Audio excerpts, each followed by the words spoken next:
Welcome back to my course Industrial Biotechnology. So in the last lecture I was concentrating on lactic acid production.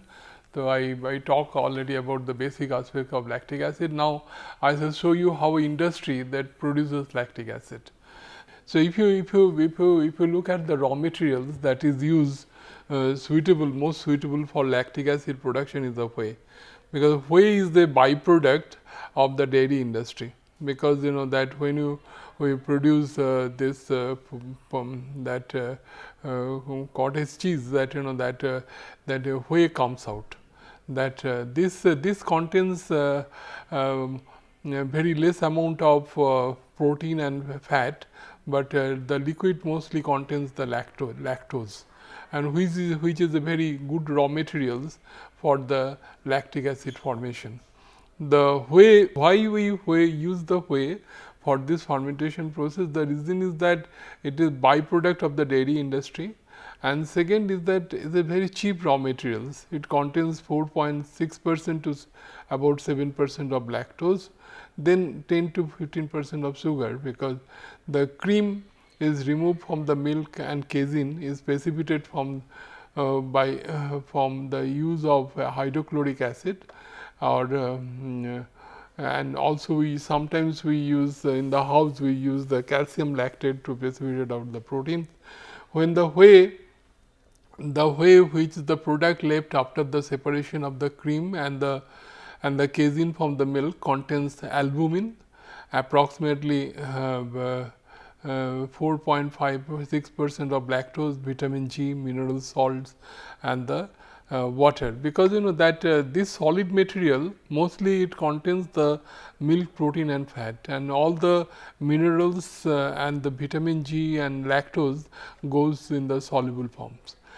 This media serve as nutrient substrate for the manufacture of lactic acid. Now, let me show you the steps involved in the lactic acid production. It's very because we prepared the culture in a slant.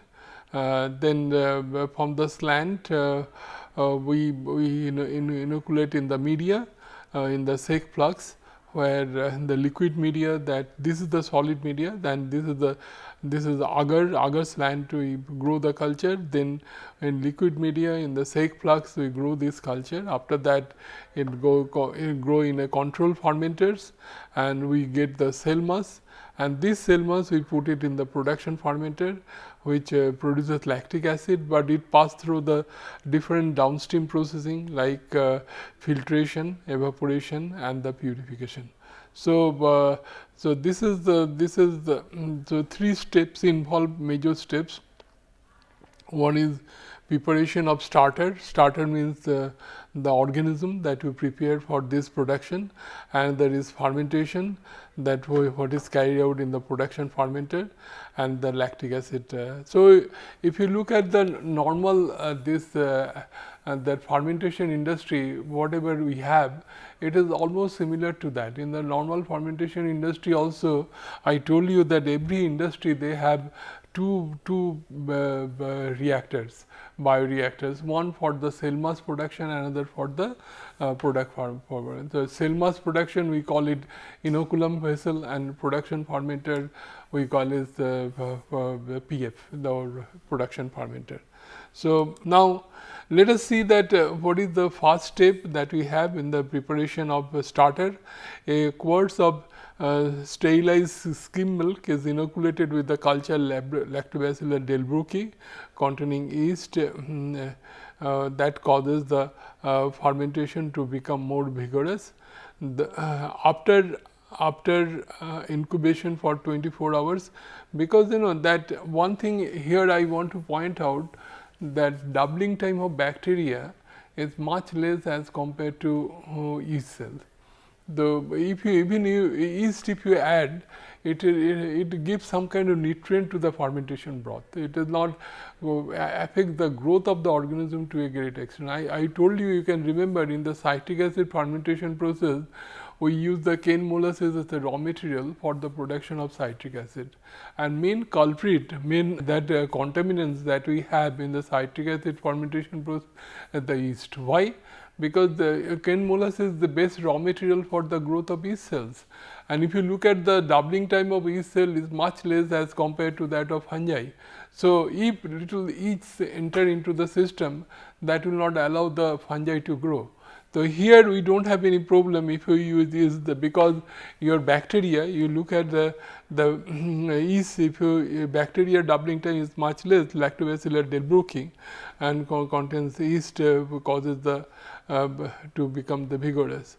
Then after incubation for 24 hours at temperature 43 degrees centigrade, the content of the bottle is placed in a container with pasteurized skim milk. This content of the jug transferred after the inoculation 43 degrees at 24 hours into a glass lined steel tank containing 500 gallons of pasteurized whey. Because that one thing I want to point out, that lactic acid has a corrosive property. So, the special type of construction, material of construction of the fermentation the tank is to be maintained. Following incubation at 43 degrees centigrade for 24 hours, the tartar is added to the main fermentation tank. So, we first prepared the culture, what we call inoculum, and then this inoculum we use to the production fermenter. The step 2 is the material of construction. The lactic acid is highly corrosive, as I pointed out, and therefore, it has problem in relation to its production, processing and handling. The non-corrosive material is usually used for the construction of fermenters. The two of the material of construction which is mostly resistant to lactic acid are silver and tantalum. This is the two metals with their quite resistant to lactic acid. So, this is usually recommended. The group of materials which are fairly resistant to lactic acid are nickel, inconel. Inconel is nothing but nickel chromium based superalloy and low iron alloy. Then group materials which are poor resistance to lactic acid, they are iron, copper and chrome steel, etc. I mentioned that chromium plays important to increase the corrosive property of the stainless steel, but here it is not that effective. And usually the fermenter is constructed with heavy wood, because that in the acetic acid fermentation process, I was talking about the beechwood saving, which is a soft wood with a lot of pore inside. But here we are talking about the hardwood. Hardwood also, like oak wood, sometimes we can use for this as a vessel, but hardwood we can use as a vessel. Modern fermenter is constructed with stainless steel. Fermenter is provided with the agitator. Agitator is required so that cell can remain in suspension. The inoculated whey is maintained at 43 degrees centigrade. Fermentation time is 42 hours. Calcium hydroxide in the form of slurry is added to in the fermentation mass every 6 hours to keep the acidity much below 1%, 0.1%. Because if you use the high, you allow the acidity build up, then that will hinder the growth of the organism. So, this is to be maintained. So, we add and I already mentioned in case of citric acid fermentation process how calcium hydroxide is produced. I told you that calcium carbonate, which is present in the rock, this when you heat it produces calcium oxide and carbon dioxide. The carbon dioxide will goes out. Then this calcium oxide in presence of water, you make a slurry, you will get calcium hydroxide. This calcium hydroxide you have to add.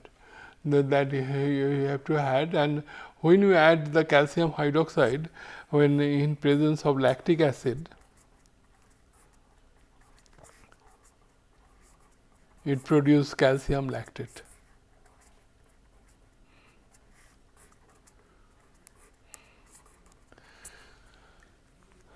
So, neutralizing the acidic lactic acid with lime has several advantages such as the shorter fermentation time, higher yield, prevention of bacterial inhibition due to the production of acid. So, these are the reason why we use the lime. Now, this is the flow diagram of the process. This flow diagram is like this, that we take the cheese whey, we can take whey from other source also. Then we do the ultrafiltration, whey proteins we take it out, maybe you heat it, then protein will be precipitated out, then you can take out the whey protein through the ultrafiltration. Then in the fermenters we inoculate the lactobacillus lactic acid bacteria here. Then after production we pass it to the nanofilter, we get 2 to 10% of lactic acid. Then RO filtration, the reverse osmosis that we carried out to get the higher concentration of lactic acid. Then vacuum evaporation, we get 90 to 98% lactic acid, and this lactic acid we can go for the polymerization reaction to get the polylactic acid. So, what we call polylactide, because I told you that polylactic acid has tremendous potentiality in the pharmaceutical industries. Now, I want to show you the reactions how lactide formation is there. This is the lactic acid. If you look at 2 lactic acid, when formed, it is from the lactide, and this lactide actually help for the formation of polylactic acid. Now, if you look at the polylactic acid is biodegradable. Why we use the polylactic acid? The reason is that it is biodegradable, and it is mostly used in food handling and medical implant that biodegradable within the body over time. That this is very important, medical implants that biodegrade within the body over time. So, this is why it is used for the medicinal purpose, or particularly in case of surgical purpose is largely used. Like most of the plastics, it has potential to be toxic if inhaled or absorb into the skin, eyes as a vapor or liquid. During manufacturing process, obviously, if this polymer equally affected to the human health, it is no good, but when it is solidified, it does not have bad effect for the human health. It is easily biodegradable.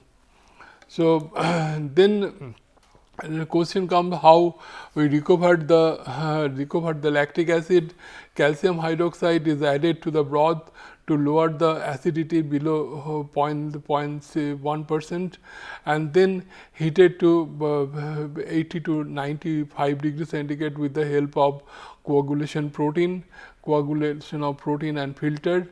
The filtered then allowed to evaporate to dryness to get the calcium lactate.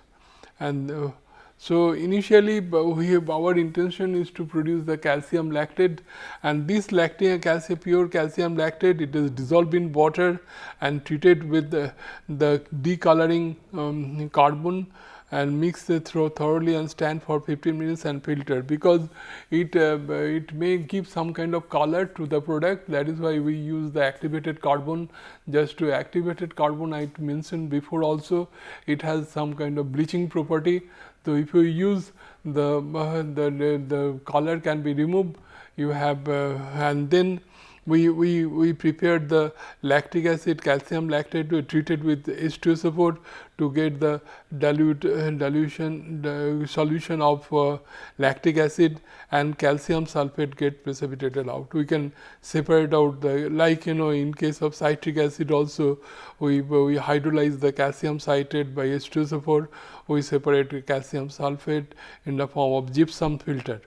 In the gypsum filter, we separate this calcium sulphate to H2O, that is called gypsum, which is a very good raw material for the cement industry. And then the dilute solution is heated to high temperature, then some chemical changes may occur and it forms the calcium anhydride. So, if you use the very high temperature, again you will get the different product, that lactose, which is not desirable.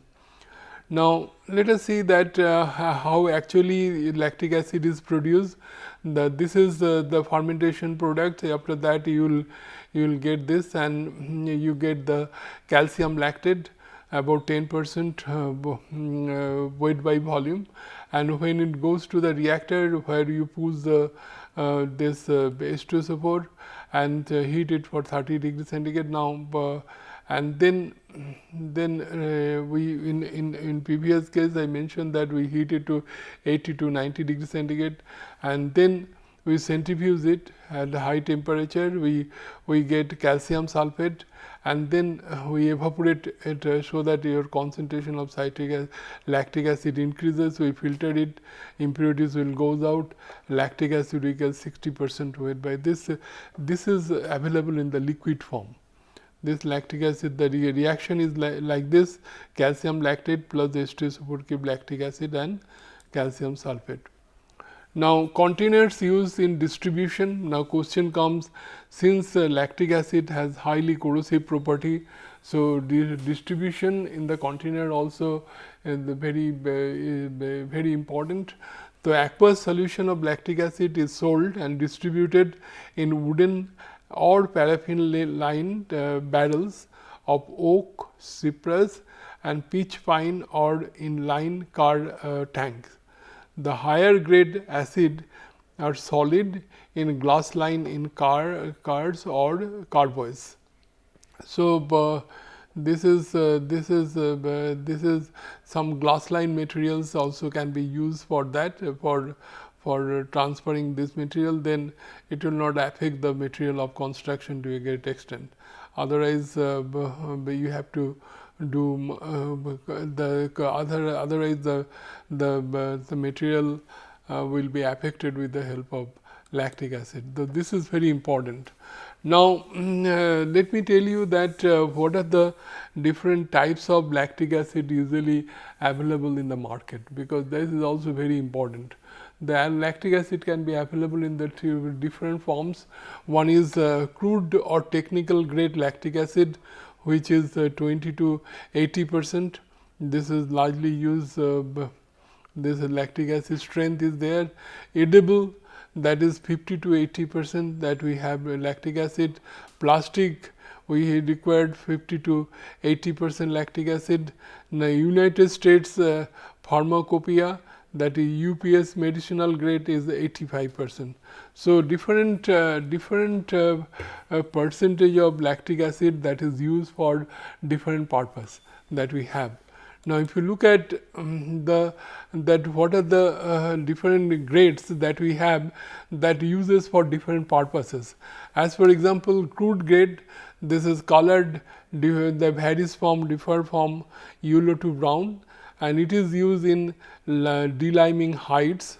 Limes are removed that animal skin. This is particularly I can tell in the tannery industry is largely used for that. And then dyeing the silk and other textiles, that is the crude grade of lactic acid is largely used.